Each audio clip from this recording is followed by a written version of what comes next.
Next speaker is Sharmistha Sahoo from Banaras Hindu University, and she is going to talk about Majorana zero modes in d+id superconductors. First of all, I want to thank the organizers for giving me this opportunity to present my research. So I'll talk about Majorana zero modes in d+id superconductors. Before I begin, I want to acknowledge my collaborators, and this research work is the link to that, you can get it here. Okay. So the motivation for this work actually came from Marcel Franz's previous paper, where they twist two d-wave superconductors on top of each other, and they find that close to 45-degree twist angle, there is d+id superconducting order. The d+id superconducting order is favored.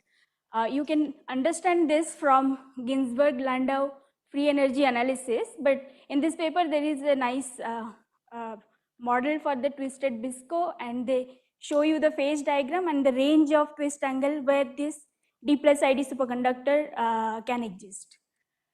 Now, okay, so is this d+id superconductor topological? Yes, because the Chern you can find a Chern number, and it actually belongs to class C in the Atlan-Ginbauer classification.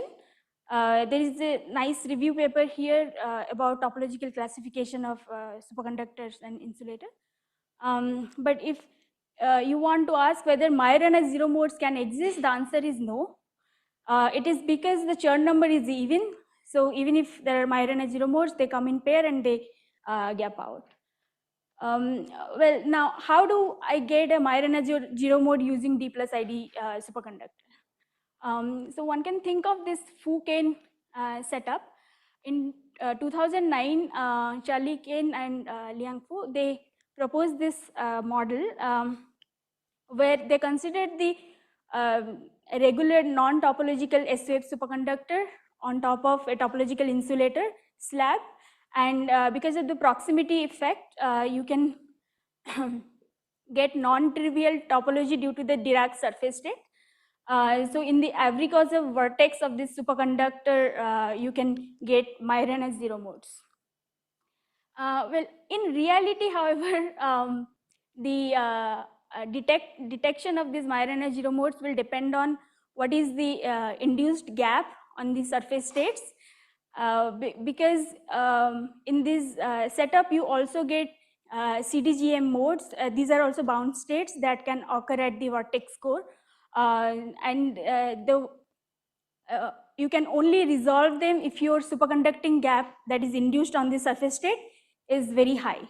That is why people have preferred to look at these high TC superconductors as a platform to for Majorana zero modes. There are these papers you can find in the literature, I mean, papers on these kind of materials. So for today's talk, actually, we are interested in the Fu-Kane setup with twisted BISCO, but this is very complicated problem to begin with. What we assume is there is a d+id superconductor on top of a strong topological insulator, and we want to see whether there is a Majorana zero mode at the vertex. So this is the answer to this is not immediately obvious, because if you read Fu-Kane's paper, they say that the Majorana zero mode in the original setup is protected by time reversal symmetry. But here d+id doesn't have time reversal symmetry. So the outline is like this. I will first discuss the zero mode wave function in the continuum model for the surface. Then I will discuss zero mode at the vortex core in a lattice model simulation of the surface states, and then I will summarize. This is just a brief review of the Fu-Kane model. So the Hamiltonian is like this, where the normal state is just the Dirac surface states, and you have a superconducting order parameter that is just S-wave order parameter. And the Hamiltonian is 4×4 because I'm looking in the Nambu notation. So immediately you can see that the Hamiltonian has particle-hole symmetry and time reversal symmetry. This is going to be very useful to actually look at the zero mode solution, because you can apply the particle-hole symmetry and the eigenstate. They are also eigenstate. Eigenstate of the Hamiltonian is going to be eigenstate of the particle-hole symmetry, so that will simplify the problem. And just to briefly mention this, you get actually a simple differential equation, and you can find the solution to be like this. Let's just look at this, the functional form of this. What this shows is that the wave function here is localized at r equal to 0, you can put a decaying function also, then also you can see that there is a localization of the zero mode at the origin. Now I will repeat the same thing for d+id, except the superconducting order parameter is now dx² minus y² plus id xy.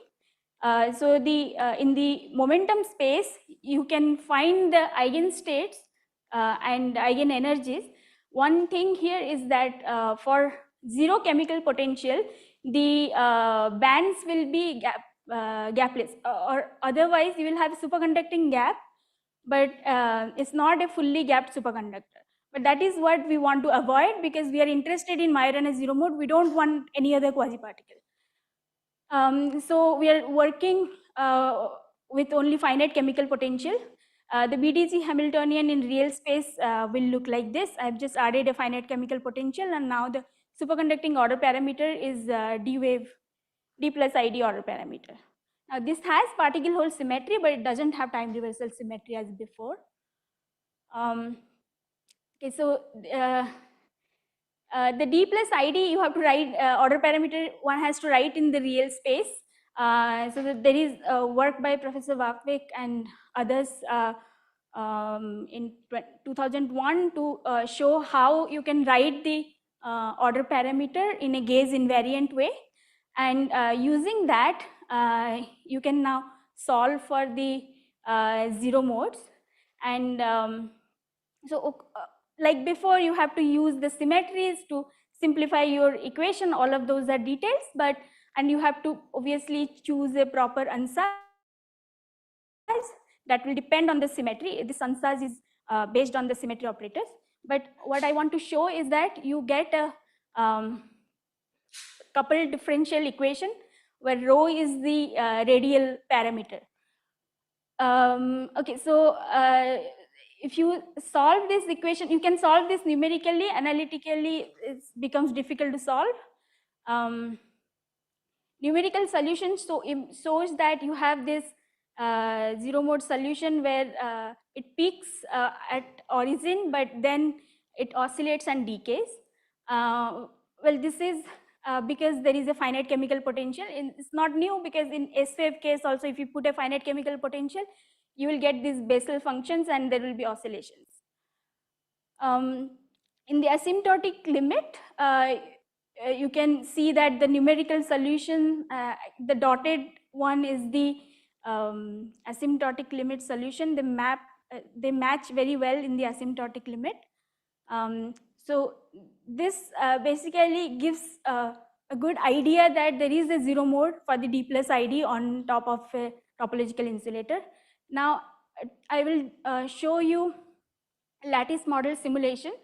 So first we want to construct this. So this is the lattice model on the square lattice, and the Hamiltonian will be, you have to construct the Hamiltonian for the Dirac surface states, and on top of it you have to put the superconducting order. This is just a tight binding model, but we want to solve it in the real space because we are interested in putting a vortex in the center. So you can just Fourier transform, and you can see that there is a nearest neighbor spin flip hopping, and this is on-site Zeeman spin energy.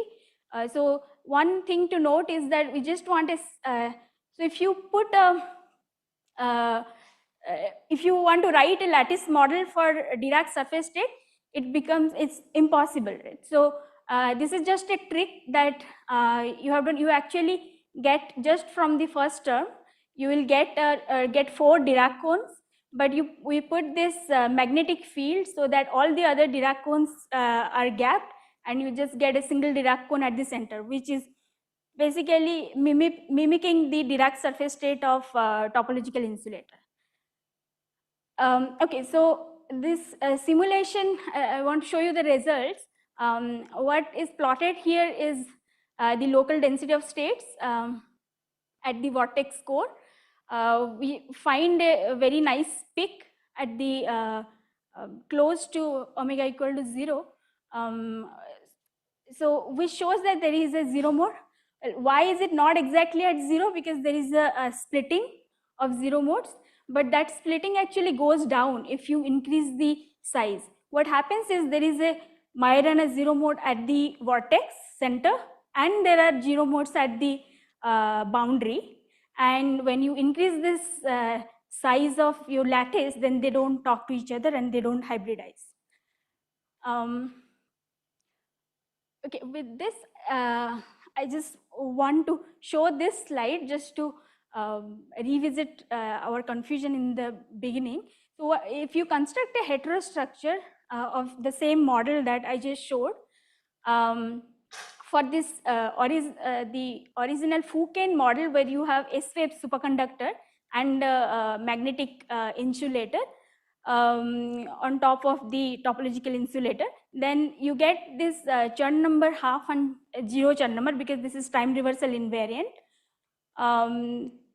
So you get a left moving Majorana mode here. This is at the boundary. I'm plotting the boundary spectral function. But in case of d+id, you actually have a finite Chern number, but that is still fine because there is a difference in the Chern number. And in this domain wall, you still get a Majorana mode, but that flows to the right. Just to make sure, clarify, I was talking about Majorana 0 modes, but these are not Majorana 0 modes. These are the interface Majorana modes, but they are actually connected. To summarize my talk, I showed you the appearance of 0 mode at the core of Abrigot's vortex using real space continuum model and lattice simulation. And there is some advantage of actually probing these 0 modes in a Foucault setup with high TC superconductors. Precisely, if you calculate this gap between the CDGM mode and your 0 mode, then it depends on the induced gap, and it depends on the density of states. Because the topological insulator Dirac surface states have lower density of states, that is also an advantage. And the outlook is that hopefully these models this model can be studied further in a more precise way. And there are these literature which already looks at experimental setup of bismuth bisco with bismuth selenide and bismuth telluride. In the first, this is just a single layer, but in the first two, they say that there is an induced gap, but the nature of gap is still controversial. In the third one, actually, they say that the gap observed is less.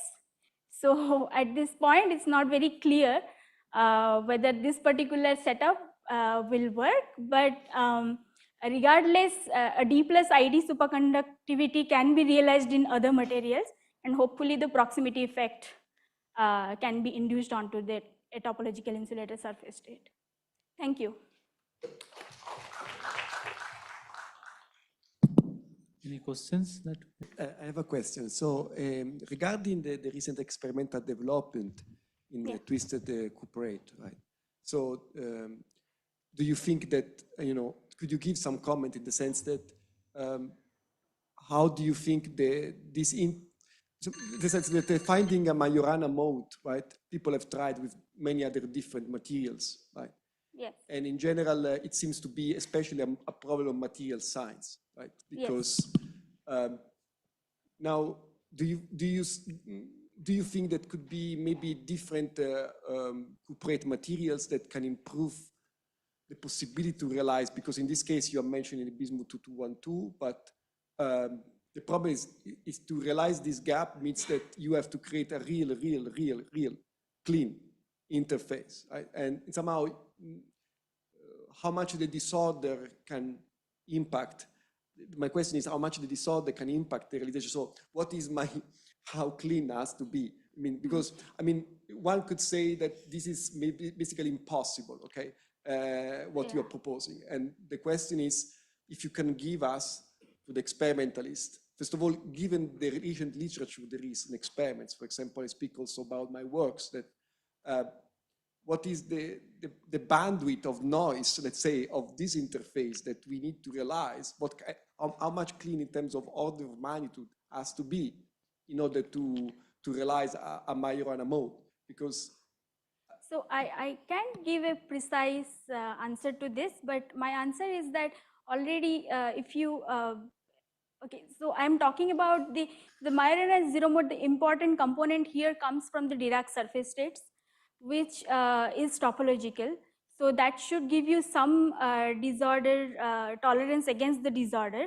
I'm just talking about this proximity effect. The problem with particularly this kind of setup is that the proximity effect itself doesn't induce proper gap onto the surface of the Dirac state. Onto the Dirac surface states. Basically,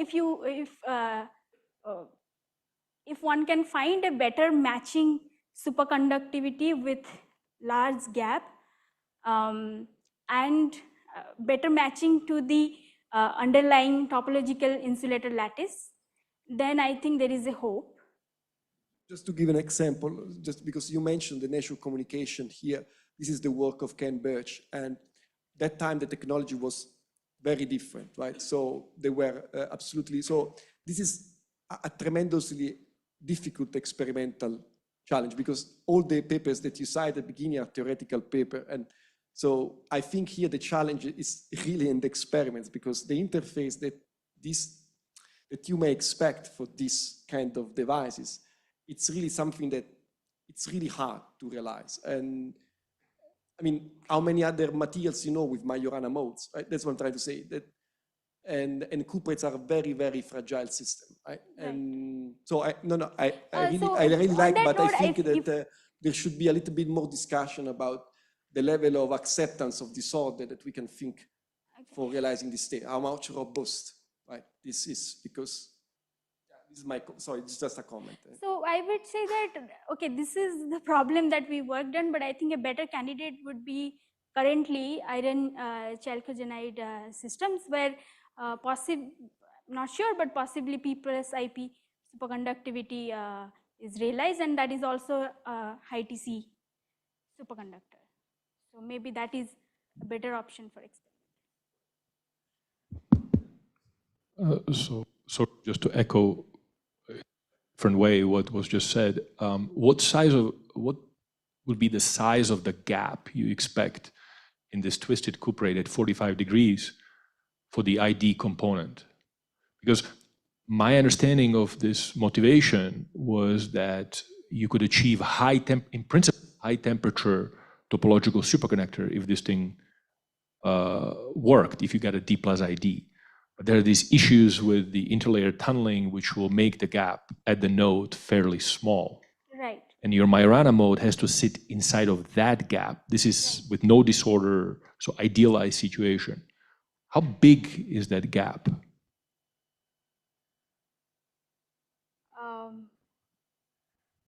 The gap is around 10 MeV. For the, no, but that V at the node at 45 degrees in momentum space?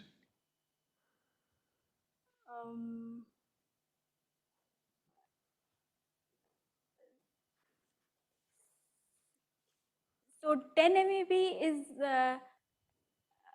for the twist structure. Is it 10 MeV? Actually, okay. So usually the BISCO has around maybe the twisted structure, the temperature turns out to be, the critical temperature turns out to be same as in the twisted BISCO. So my hope was gap is not very small.